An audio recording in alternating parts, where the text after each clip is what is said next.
Hey familia, ¿cómo están? Dios les bendiga. Estamos una semana más para poder continuar con nuestro estudio del Evangelio de Juan, esta vez con el capítulo 2 y con la ayuda de Dios vamos a caminar hoy para poder aprender un poco más de esta palabra. Espero de todo corazón que le esté haciendo de ayuda y seguro que nos edificamos unos a otros con la palabra de Dios. Antes de comenzar ya, vamos a hacer como de costumbre una oración pidiéndole a Dios que nos ayude, que nos direccione, que nos permita entender su palabra. Entonces acompáñenme por favor con una pequeña oración. Padre amado, te agradecemos en esta tarde para mí, Señor amado, en este día, por tu gracia, por tu misericordia sobre nuestros corazones, Señor, que nos has librado de todo peligro, Señor. Tu gracia nos ha alcanzado, Señor. En esta oportunidad estamos una vez más dispuestos a aprender de tu palabra, Señor, dispuestos a alimentarnos, Señor, esa palabra que nos ayuda día a día, Señor. Permite que podamos entenderla, abre nuestro corazón, abre nuestro entendimiento, tócanos con tu palabra, Señor, danos arrepentimiento, Señor amado, y que ella cause un fruto, Señor, un fruto de crecimiento, Señor, un fruto, Señor amado, que te agrade para la gloria de tu nombre. Dice, Señor, todas aquellas personas de mi familia, amigos que estén oyendo, Señor, este estudio, Padre amado, que sea todo hecho para la gloria de tu nombre. En el nombre de Jesús. Amén. Amén, familia. Continuamos entonces y esta vez vamos con el capítulo 2, las bodas de Canaá. 2, versículo 1 dice lo siguiente. Al tercer día se celebró una boda en Canaá de Galilea y estaba allí la madre de Jesús. Y también Jesús fue invitado con sus discípulos a la boda. Cuando se acabó el vino, la madre de Jesús le dijo, no tienen vino. Versículo 4. Y Jesús le dijo, mujer, ¿qué nos va a ti y a mí en esto? Todavía no ha llegado mi hora. Quiero parar unos minutos aquí para poder entender por qué que Jesús primeramente llamó a su madre de mujer y no le dijo madre o mamá. Nosotros seguro que nunca le decimos a nuestras madres mujer, ¿verdad? Sería ofensivo para ellas, sería algo incorrecto de nuestra parte llamarla de esa forma a nuestras madres. Entonces esto llama mucho la atención. ¿Por qué que Jesús se dirigió a María de esa forma como mujer y no la llamó de madre o mamá? Y para esto, para poder entender esto, quiero apoyarme de un comentario bíblico de William MacDonald. Y él dice lo siguiente: la contestación del Señor a su madre parecía fría y distante, pero no es un rechazo tan fuerte como podría parecernos a nosotros. El término mujer empleado aquí es un título de respeto similar a nuestra palabra señora. Cuando el Señor preguntó, ¿qué tengo que ver contigo, mujer? En otra versión, indicaba con ello que en el cumplimiento de su misión divina no estaba supeditado a las instrucciones que recibiese de su madre, sino que actuaba en total obediencia a la voluntad de su Padre en el cielo. María quería ver a Jesús glorificado, pero él tenía que recordarle que su hora aún no había llegado. Ok, entonces esto nos aclara un poco más la mente, nos deja entender por qué que Jesús llamó de esa forma a su madre. Y entendemos de que en ese momento o a partir de ese momento, Jesús no era más el hijo de María. Jesús no estaba ahí más como el hijo de su madre, sino que él estaba en el papel de Mesías, el Salvador. Y lo que él estaba intentando decirle a su madre es, a partir de ahora ya no soy más tu hijo, a partir de ahora yo soy el Salvador del mundo. Y es por eso que esa es la expresión que él utiliza para referirse a su madre. Y esta no fue la única vez. Recordamos también cuando estaba en la cruz agonizante y Juan estaba junto con él y María, la madre de Jesús. Jesús, preocupado con el destino de María ante su muerte, expresa una palabra y dice: mujer, he aquí tu hijo, hijo, he aquí tu madre. Nuevamente no dijo mamá, he aquí tu hijo, refiriéndose a Juan, sino que usó nuevamente la palabra mujer, he aquí tu hijo. Muchos estudiosos creen de que Jesús, aún estando agonizante en la cruz, tenía preocupación por todos y por todo. Y él quería encomendar, pedirle a Juan, su discípulo, el que escribió este evangelio, de que pudiese cuidar a María como si fuese su propia madre, y que María considerase a Juan, el discípulo, como si fuese su propio hijo. La tradición nos dice de que realmente María vivió luego con Juan por muchos años en la ciudad de Éfeso, donde Juan en sus últimos tiempos fue incluso pastor en la ciudad de Éfeso. María se cree que probablemente haya acabado sus días justamente en la ciudad de Éfeso. Entonces es muy interesante este apunte que podemos encontrar, y así nos quitamos esa pulga en la oreja. ¿Por qué que Jesús llamó a su madre de mujer y no de mamá? Es muy interesante eso. Y lo otro es de que le hace recordar que su hora no había llegado. Con esto él estaba queriendo decirle de que aún no era el momento de él manifestar su gloria con los milagros. ¿Por qué? Porque su hora de glorificación, su hora de morir aún no había llegado. Y él sabía que cuando comenzase su ministerio le quedaría poco tiempo antes de que los judíos y los fariseos acabasen con su vida. Entonces, es un recordatorio que le hace para su madre. ¿Ok? Versículo 5 dice: y su madre dijo a los que servían: haced todo lo que os diga. Y había allí 6 tinajas de piedra puestas para ser usada en el rito de purificación de los judíos. Los judíos se purificaban cada cierto tiempo y entraba en una especie de piscina y se lavaban en un ritual de purificación de sus pecados. Y esta era una tinaja de piedra, era hecha de piedra para evitar la contaminación y que se destruyese fácilmente. Y Jesús aprovechó esto y dijo: en cada uno cabían 2 o 3 cántaros de agua. Entonces pidió de que se usase esas tinajas de piedra que era para la purificación y que las llenase de agua. Y Jesús le dijo: llenad de agua las tinajas, y las llenaron hasta el borde. Entonces Jesús le dijo: sacad ahora un poco y llevadlo al maestresala. Y así lo hicieron. Cuando el maestresala probó el agua convertida en vino, y como no sabía de dónde era, pero los que servían y que habían sacado el agua lo sabían, el maestresala llamó al novio. Este es un punto importante. El maestresala llamó al novio. Ya vamos a entender por qué. Y le dijo: todo hombre sirve primero el vino bueno, y cuando ya ha tomado bastante, entonces el inferior. Pero tú has guardado hasta ahora el vino bueno. Pero tú has guardado hasta ahora el vino bueno. El maestresala llevó una sorpresa.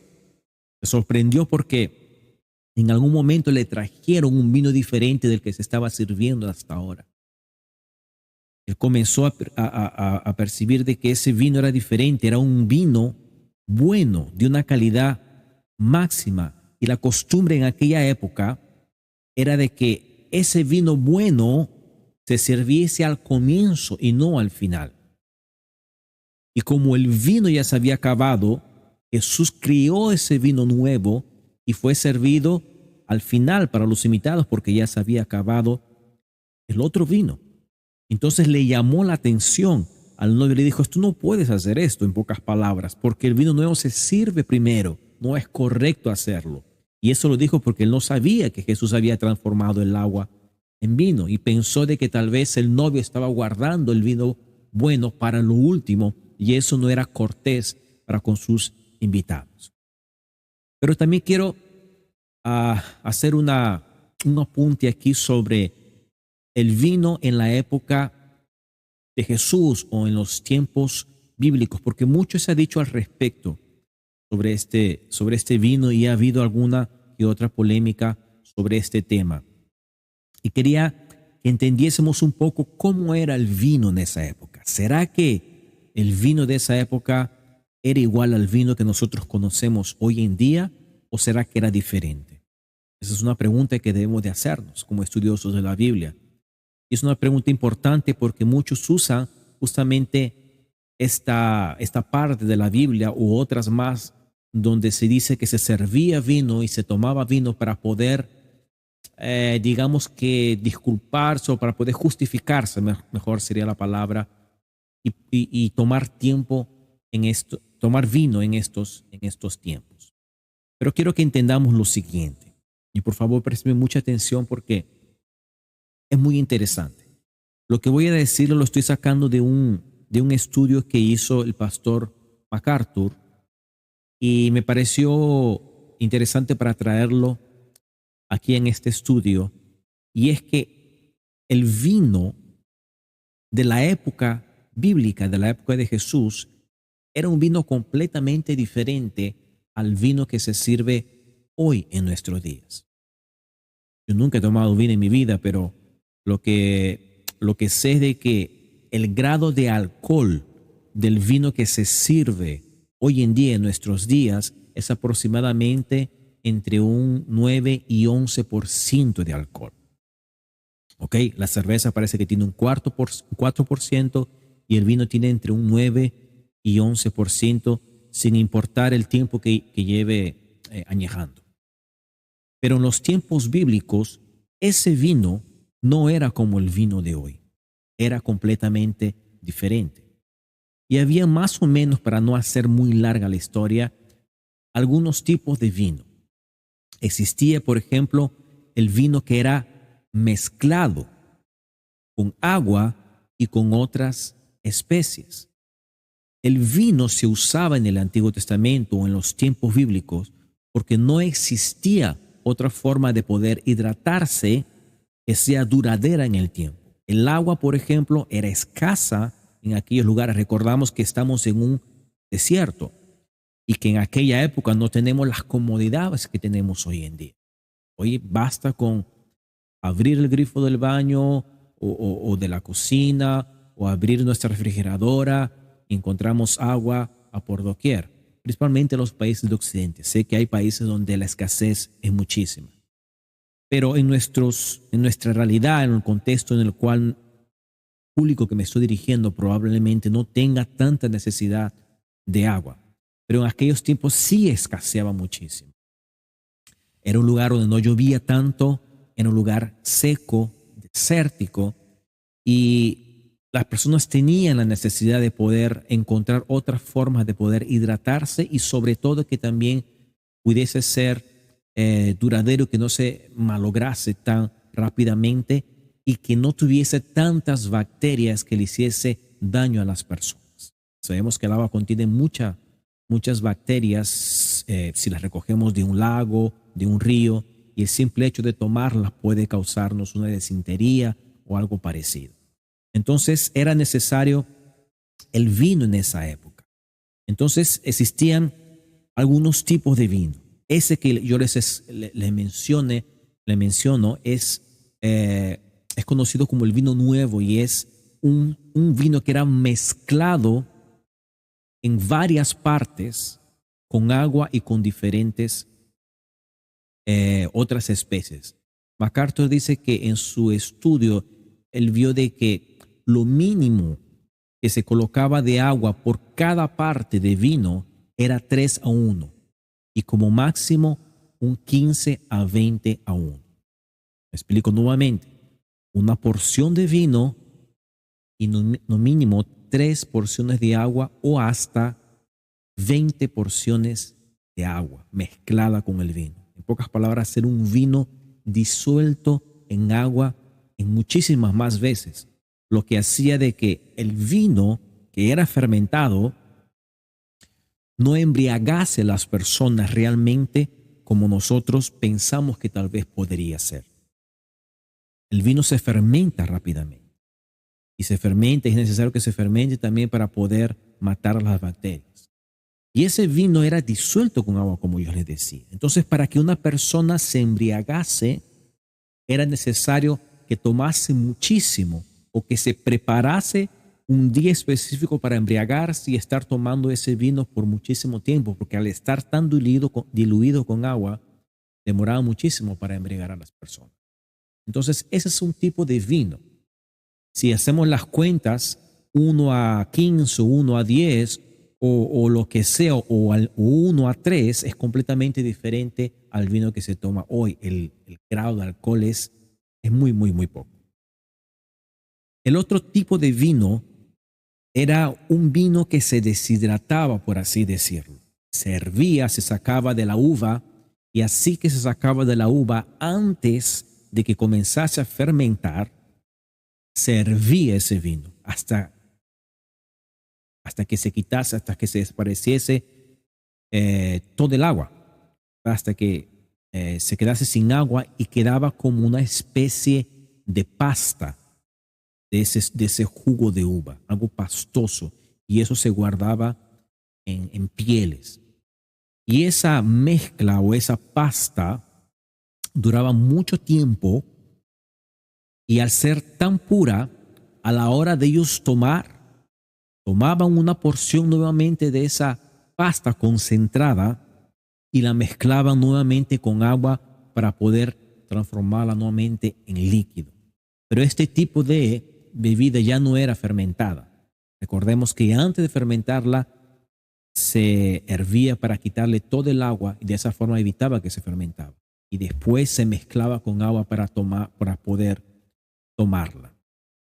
Y también existía el vino que se conoce como el vino bueno, que es el vino puro directamente de la uva, o sea, un jugo de uva, lo que conocemos más o menos como un jugo de uva. Y algunos dicen que probablemente ese fue el vino que Jesús transformó, que el agua transformó en vino, un vino puro realmente, sin un fermento como hoy lo conocemos. Y eso tiene mucho sentido porque en la Biblia existe una prohibición sobre embriagarse, ¿verdad? La embriaguez delante de la Biblia no es buena, es considerado un pecado. En Efesios 5, por ejemplo, dice: no te embriagues con vino, antes ser llenos del Espíritu Santo. Entonces, sería contradictorio de que Jesús sirviese un vino completamente alcohólico y que las personas vengan a embriagarse con ese vino. No tiene mucho sentido porque iría en contradicción con los enseñamientos bíblicos. Entonces, es un estudio que me pareció interesante y quería hacer ese aporte en esta tarde, ¿ok? No me quiero extender más sobre eso para poder continuar con el resto del capítulo. Versículo 11 dice: este principio de sus señales hizo Jesús en Caná de Galilea y manifestó su gloria, y sus discípulos creyeron en él. Después de esto, bajó a Capernaum, él con su madre, sus hermanos y sus discípulos, pero allí no se quedaron muchos días. Fíjate que Juan usa la palabra señal. Usa la palabra señal para referirse a los milagros. En los libros sinópticos, en los evangelios sinópticos, Mateo, Marcos y Juan, se usa la palabra milagro, pero Juan usa la palabra señales para los mismos acontecimientos. Los dos son correctos, pero la perspectiva de Juan es diferente. Y él no llama de milagros, sino que llama de señales. Y es interesante porque un milagro es precisamente eso, una señal. ¿Una señal de qué? Una señal apunta a algo. En este caso, los milagros que Jesús hizo apuntaban a su divinidad y apuntaban a su autoridad y al permiso que el Dios Padre le daba de poder hacer todos estos milagros, porque de esa forma Dios Padre le decía: estoy de acuerdo con todo lo que mi hijo está haciendo. Entonces, él usaba esa palabra señales interesante para poder entender. Versículo 13, la Pascua de los judíos estaba cerca y Jesús subió a Jerusalén. Ya hemos mencionado de esta Pascua, ¿verdad? Pero nuevamente lo hacemos para que nos quede grabado en nuestra mente. La Pascua era una celebración, una fiesta que los judíos hacían, donde ellos celebraban, recordaban su salida de Egipto, ¿ok? Su salida de la esclavitud de Egipto. Estuvieron 430 años esclavos en Egipto y Faraón no los quería soltar, y Dios levantó a Moisés y sabemos toda la historia de las 10 plagas y todo eso, hasta que Faraón cedió y el pueblo de Israel salió con Moisés para el desierto para huir de Egipto. Entonces esa salida, esa celebración por ese acontecimiento se conoce como la Pascua, donde ellos celebran por algunos días ese evento que aconteció. Y todo judío mayor de edad tiene la obligación o tenía la obligación en aquella época de regresar a Jerusalén para poder cumplir con la fiesta de la Pascua. Y Jesús no fue diferente, y es por eso que él necesitaba ir a Jerusalén, porque era en Jerusalén que acontecía la Pascua. Y recordamos que Jesús vivía, ¿verdad?, al norte de Israel, en Galilea, específicamente en Capernaum. Es donde estaba el centro de trabajo, digamos, de ministerio de Jesús, ¿ok? Entonces él deseó para Jerusalén. Dice, y encontró en el templo a los que vendían bueyes, ovejas y palomas, y a los que cambian dinero allí sentados. Y haciendo, preste atención a esto porque esto es muy interesante, y haciendo un azote de cuerdas, echó a todos fuera del templo, con las ovejas y los bueyes, y desparramó las monedas de los cambistas y volcó las mesas. Versículo 16. Y dijo a los que vendían palomas: quitad esto de aquí, no hagáis que la casa de mi padre, o no hagáis de la casa de mi padre una casa de comercio. Es muy, muy, muy interesante. El hombre más manso y humilde que ha pisado sobre la tierra, indignarse de tal forma de que cogiese, hiciese un azote de cuerdas y que echase a todas las personas que estaban en las partes, en los alrededores del templo, en el templo, que estaban comerciando en la casa de Dios. Y la indignación de Jesús y de expulsar del templo a los mercaderes fue por básicamente 3 motivos. Número 1, que se usase la casa de Dios, que se usase la casa de su Padre para lucrar y desviar el propósito de oración y de adoración. La casa de Dios, el templo de Dios, el propósito era únicamente y exclusivamente para orar. Y mi casa será conocida como casa de oración, dijo Dios. Un lugar para poder orar, adorar y también venir y ofrecer sacrificio a Dios para el perdón de los pecados. Ese era el propósito, tanto en el tabernáculo como en el templo. Pero los mercaderes, estas personas que vendían, ¿ok? Acuérdense que las personas también ofrecían sacrificio en los templos y vendían de diferentes partes de Israel o de afuera del país. Entonces, imagínate venirse del norte del país o venirse de otro país cargándote una oveja a los hombros o cargándote un buey a los hombros. Sería imposible, ¿verdad? Sería una misión muy difícil de hacer.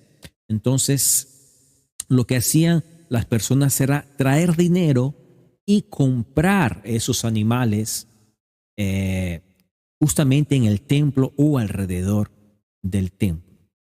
Sean bueyes, ovejas o palomas, que las palomas eran usadas por las personas más pobres por causa de su valor. Y los cambistas estaban ahí justamente para poder cambiar el dinero de las personas que venían a traerlo de fuera del país. Recordemos que Israel fue exiliado y tuvo que esparcirse a varios lugares alrededor de países alrededores.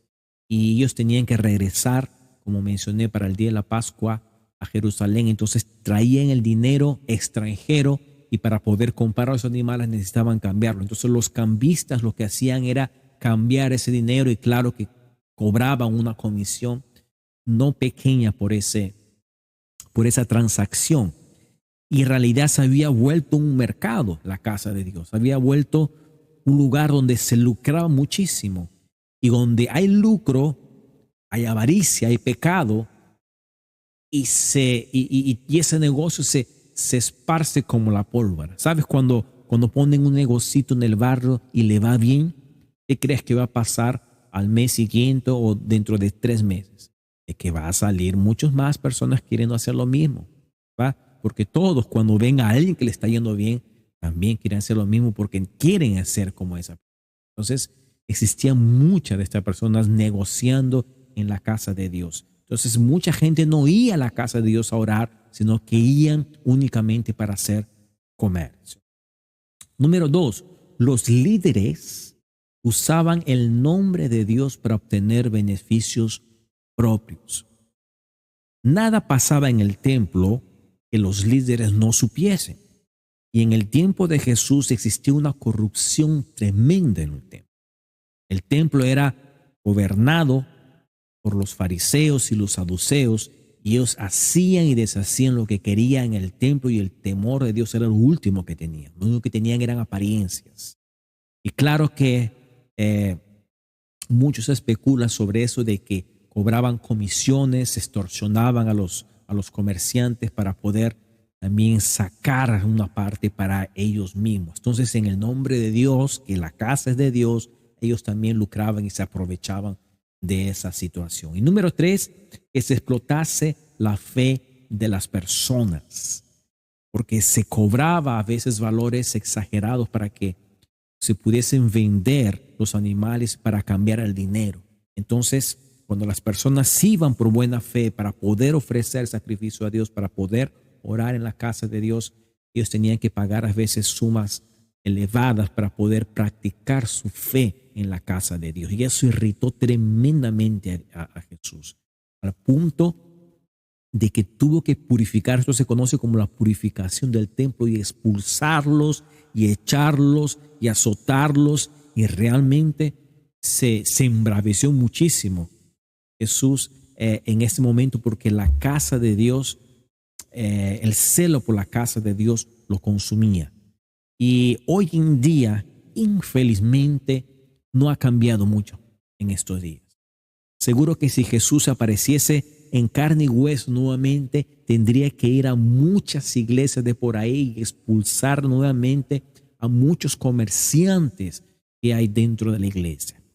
Y no son esta vez, no son más mercaderes o personas que ven animales, pero sí que explotan la fe de los cristianos, de las personas que quieren adorar a Dios. Principalmente la lideranza corrupta, la lideranza con falta de temor que hay hoy en día en muchos lugares. Es absurdo, es asustador. Aquí en la ciudad donde yo vivo, no muy lejos de aquí, yo sé que hay iglesias de que cocinan, por ejemplo, hacen una fiesta, hacen comida, hacen frijoles, hacen tortas como tortas de cumpleaños, hacen una torta de cumpleaños, la parten en muchas rodajas finas y pequeñas, y cada una de esas rodajas las venden a los feligreses, y les dicen de que esa es la torta de la victoria y que si tú compras un pedazo de esa torta de la victoria que está ungida, tú vas a ser victorioso y Dios te va a bendecir. ¿Ah? No es broma, es real, pasa eso. O personas, líderes, pseudo pastores o pseudo líderes que vienen trayendo arena de Jerusalén o de Israel, o incluso pedazos, dizque pedazos de la cruz de Cristo. Pedazos de la cruz de Cristo, y lo venden eso por muchos años y a un precio muy elevado. Y yo no sé de qué tamaño era esa cruz para poder sacar tanta madera, porque de tanto que han venido esa cruz. Y no es en un país, es en muchos países que pasa eso. Entonces vemos que el comercio, que usan el nombre de Dios, que usan la casa de Dios y que explotan la fe de los feligreses, de los cristianos, únicamente con el propósito de lucrarse. Todo por el sucio dinero. Bien dijo Jesús de que la raíz de todos los males es el amor al dinero. Es terrible lo que está pasando y necesitamos entender de que no podemos contribuir con eso. Nosotros como cristianos, si vemos a un líder que hace eso, si vemos a un pastor que hace eso, llamémosle la atención. No importa si es el pastor, pero él tiene que oír. Y si no quiere oír, mejor agarra tus cosas y busca otro lugar donde se predique la palabra de Dios de una manera correcta, donde haya sana doctrina y no se explote la fe de las personas, no se desvíe la palabra de Dios y se use la casa de Dios con otros propósitos. Amén. Entonces, esto es algo que debemos de meditar. Versículo 17 dice: sus discípulos se acordaron de que estaba escrito: el celo por tu casa me consumirá. Entonces los judíos le respondieron y le dijeron: ya que haces estas cosas, ¿qué señal nos muestras? Jesús respondió y le dijo: destruid este templo y en 3 días lo levantaré. Entonces los judíos dijeron: en 46 años fue edificado este templo y tú lo levantarás en 3 días. Pero él hablaba del templo de su cuerpo. Los judíos, al ver que Jesús hizo todo esto, dijeron: bueno, ¿y tú qué eres? ¿Tú quién eres? Muéstranos un señal para poder saber quién eres tú. Y Jesús le dice: destruiré este templo, destruir ese templo, y en 3 días lo levantaré. Y los judíos dijeron: en 46 años lo hemos edificado. Recordemos que el templo al cual Jesús había expulsado a los mercaderes era el segundo templo. No era el primer templo, era el segundo templo. El primer templo de Jerusalén fue construido por el rey Salomón. ¿Lo recuerdan? David tuvo en el corazón construir un templo para Dios, y no fue apenas sino Salomón que pudo levantar ese templo para Dios. Pero en el año 586 aproximadamente, por causa del pecado de Jerusalén y de Israel, Dios castigó a su pueblo y los exilió y permitió que otras naciones los invadiesen y los llevasen cautivos. Primero fueron las 10 tribus del norte que fueron exiliadas y llevadas cautivos a Asiria, y después en el 586 las otras 2 tribus que quedaban, que eran la tribu de Judá y la tribu de Benjamín, fueron llevadas cautivas por el imperio babilónico. Recuerden de Nabucodonosor, el imperio de ese rey fue que llevó cautivo al pueblo de Israel, y el templo fue destruido en esa época, en 586, cuando Jerusalén fue invadido. Después, cuando los judíos retornaron, el templo fue más o menos edificado por algunos judíos, y después, más adelante, años después, fue el rey Herodes quien terminó de reconstruir el templo. No apenas lo reconstruyó, sino que lo expandió.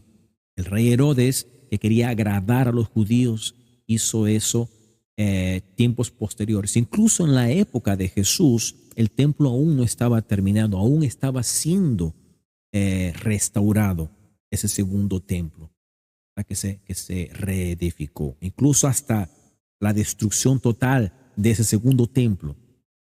En el año 70 aún estaban haciendo trabajos de construcción. Pero Jesús no estaba refiriéndose cuando él dijo destruir este templo en 3 días y lo levantaré, sino que se estaba refiriendo a su propio cuerpo, porque ciertamente él era el templo de Dios, porque la gloria de Dios, así como lo dijo Ezequiel en su visión, se fue del templo físico, y en Jesús habitaba la plenitud de Dios. Entonces Jesús era el verdadero templo de Dios. Y él hizo referencia a su muerte cuando dijo destruir este templo y en 3 días lo levantaré. Estaba hablando de que iría a resucitar al tercer día después de que fuese muerto por los judíos. Evidentemente los judíos no entendieron eso y se burlaron y dijeron, pero bueno, nos hemos demorado 46 años, ¿cómo tú crees que vas a levantarlo en 3 días? No entendían lo que Jesús estaba refiriendo por su ceguera. Por eso cuando resucitó de los muertos, sus discípulos se acordaron de que había dicho esto y creyeron en la escritura y en la palabra que Jesús había hablado. Sus discípulos también no entendieron en ese momento. Recordemos que sus discípulos muchas cosas no comprendían de lo que Jesús hablaba y después, tiempo después, ellos iban recordando y el Espíritu Santo también les iba esclareciendo su mente y entendían muchas de las cosas que Jesús hablaba y que hacía. Esta es una de esas. Versículo 23. Cuando estaba en Jerusalén, durante la fiesta de la Pascua, muchos creyeron en su nombre al ver las señales que hacía. Pero Jesús, por su parte, no se confiaba a ellos, porque conocía a todos y no tenía necesidad de que nadie le diera testimonio del hombre, pues él sabía lo que había en el hombre. Juan nuevamente, el discípulo escribiendo y dando a entender directamente sobre la divinidad de Jesús, de que Jesús conocía los pensamientos de todo, al ser Dios encarnado en un hombre. Sabía todas las intenciones del corazón, por eso que dice que no se confiaba, porque muchas de esas personas que creían y que pedían más señales no venían ciertamente con buenas intenciones, y hasta no llegar su hora, él se cuidaba de que no lo capturasen y que no lo llevasen preso o que no lo exaltasen demasiado y eso criase un celo en los fariseos y lo quisiesen matar antes del tiempo. Recuerde que el tiempo de Dios es perfecto y Jesús necesitaba cumplir todo el propósito y toda la misión por el cual el Padre le había encomendado aquí en la tierra y era necesario que lo cumpliera. Hey, mi gente, yo creo que por aquí terminamos. Gracias a Dios por este segundo capítulo. Nuevamente, si tienen alguna duda, por favor, mándame un mensaje, escríbame para poder contestarle prontamente. Oren por mí para que podamos continuar con esta jornada y podamos edificarnos y crecer y aprender para la gloria de Dios. Que Dios sea glorificado y que tengan una semana bendecida en el nombre de Jesús. Bendiciones. Chao.